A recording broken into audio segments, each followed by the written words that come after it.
Yese, or Maya Yatin, se bibi etu will be a warrior gun in here, and Uncle Fubibrina, a sorry, a supporty, saying the pacrono.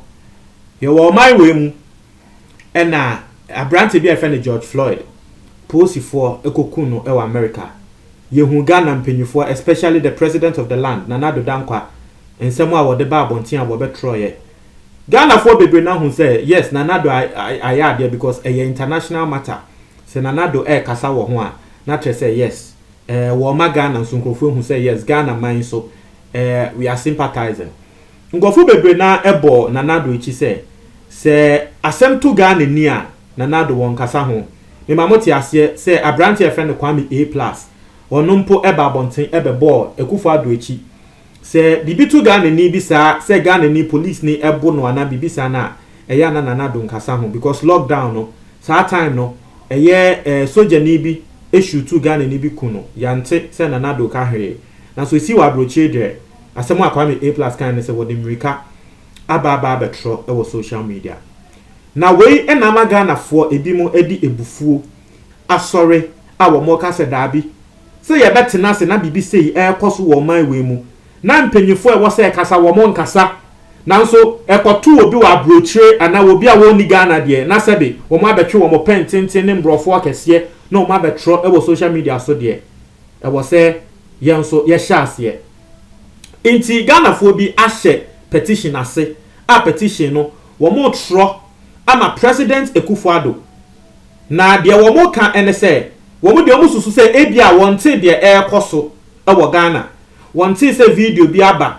ama abrewa bi a wedi 90 years and you are seeing the picture right in front of you yenyanti ye kra se ni din e de nanaba se abrewa wedi 90 se be nkrofo de ade and you are seeing the picture maami ya wo claim se wo ye prophet so se de na tese wo kita ade de bom abrewa yitrim a wo kun abrewa no se ye de ade e boni trim eku no sei wo mu de omususu se ebia na president Ekufo Addo wo hu ye nti Osha online a petition koso electronic petition koso a chese nini na no ye the kai president Ekufo Addo say ebia we are giving him the benefit of the doubt one kasa wo ho no ebia na wonte ye inti petition ni mon sign na chese enkokodu president nanim so wo comment box ni mu sisi amene o ka say the very first commenter the link to the petition is in the comment box o click here it's very simple.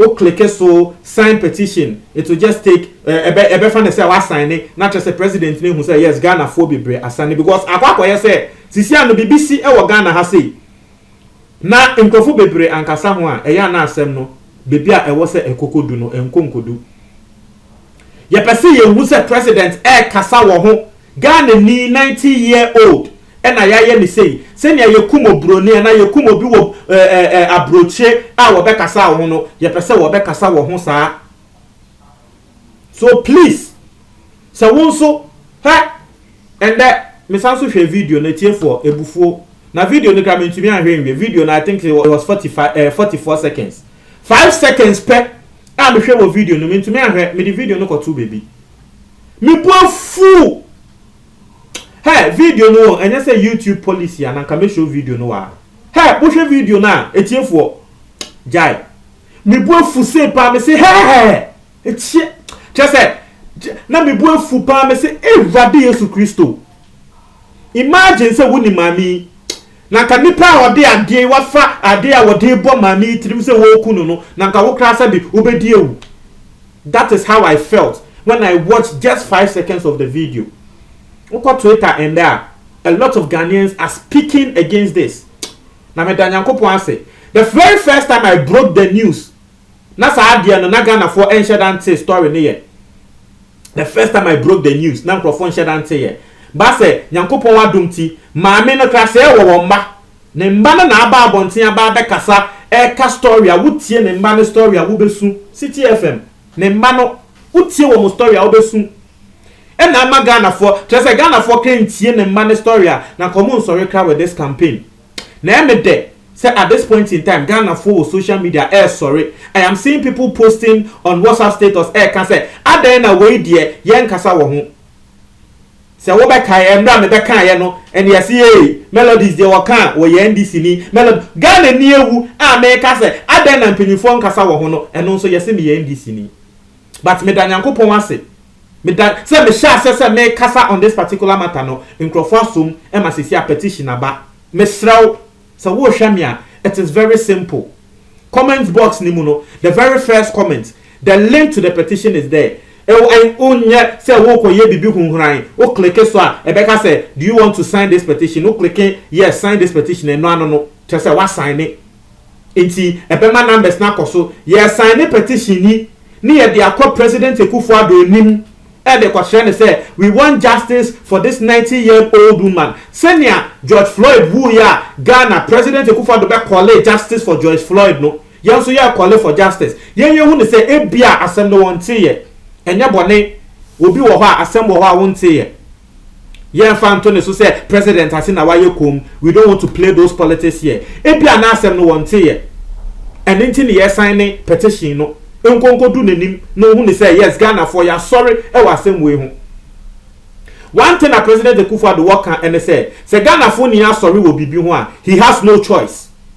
Intimesramo as many as possible mo hwe yen nyina no go into the comment box, click on the petition and sign the petition so when your politics mesramo when you say ade bia ye kan ka say and the President Akufo-Addo wa say dabi e ye Ghana ni 90-year-old and I said be nkrofo we any politician akwakoku na obeka say we a politician it say na nkrofo ba be defend the politician that be a ordinary citizen and I trust a sebe wakwakofa ade ade abo obi trimeku no 90-year-old woman abrewa aye kuno sa feminist groups are ewo man we mu asebe wo be ma ye bibia no mo ato mo nesi obema so no muni na mo sorry now you people are changing your purpose.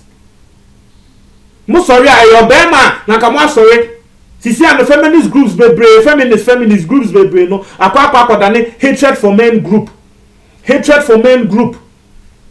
obema nye ade ni embra ni embe sopano ni enka se mbema de wo mo nye eno a time like this and you hear more feminist groups no say mo be sorry say wo ba 90-year-old wo ba foforo afa ade and like the picture you are seeing e dey aboni trimeku no ye mpene. This is the time our feminist groups near also sorry. This petition, yes, a bit to have the petition, we are signing it, but any president pe and a air con the ho. Omo by mum penny for our mokasa a ye, we are calling on everyone. Please sign the petition. The little you can do for us is to sign the petition. Yes, Ramo, justice for Nanaba, justice for her, 90-year-old woman. Obi a we di 90 there na ke hu ne se mo de enye hwe Nyankopon enche na nko be friend because Ghana de hu ne se we do 90 a enche said we be film na ya accuse ne se we ye beifo na ye de ade hwehwe ni trim ono so ka se we nye beifo 90-year-old are you eya na wo I don't want to be insulting on this channel but it for say we share video na se ne wo be di nkrofo na atem ne kra no be ka se melodies atem bibia wo di ye ne kra no mpo wa nya ade na ke wo so di omo atem mo. Me say I just watched 5 seconds. Yeah, me pofwa me see Erade Yesu Kristo. Even me mama wo ye very calm person ka hwe video na ne buafu. O say dabi na ko me o so no na ko wo ho na ko ne nkrofo na mu di service ansamfu yi onu mu be wo. Because I saw be hwe panse wo bia wonim ye de ade hwe ni tirimeku no say ene na ko no so momfanya ni bi no hu say yes maintenance nhwe. And you see, when this thing was happening, people were around watching. They were just standing there watching. Yes, Ramo. You didn't say you're brony be a tour now. You're Baba Bontini and Nayabetro, George Floyd. I want your Ghana ni. Ya, my ye hodi a ye, Emano, our Ghana has say. Obia want your Ghana ni. Ye kayama, has say, ye, Emano, a ye walk, Emano. Omo mu be ye ma George Floyd ni we are calling on you. A 90-year-old woman has been falsely accused of being a witch. Now mo yes ade we said wo mu kra mu ni nyansa. Enti ne ba ko no ye benfu a wo betena se ahye se mo fa ade we mbo ni tirimin ku no. before ben and I actually say yeah ba beku na wo begina ho say oye before ene ane munkume what be that ni ya hwehwe han and everyone is so far and that and I me can say JJ Rollins oba bonte na ni buafu and rightfully so Rollins share video ni buafu Rollins onya yanka the time nanka onya yanka still nanka the president nanka wa mapol a soldiers for akwa mami ene nanka de de beye no kra benu ne ho obi abrewa we kunu ya say please sign the petition. It's in the comments box. It is the very first comment in the comments box. Please sign the petition. Yes Remo, this is the time we need you. We're in your politics. Please sign the petition. Justice for Nanaba, 90-year-old woman. Share ko social media ko Twitter na ko video no mean to me show ha. You just go and watch the video. Ububefu. Hey, we pa some microphone with this answer fui just say Ethiopia what's your motive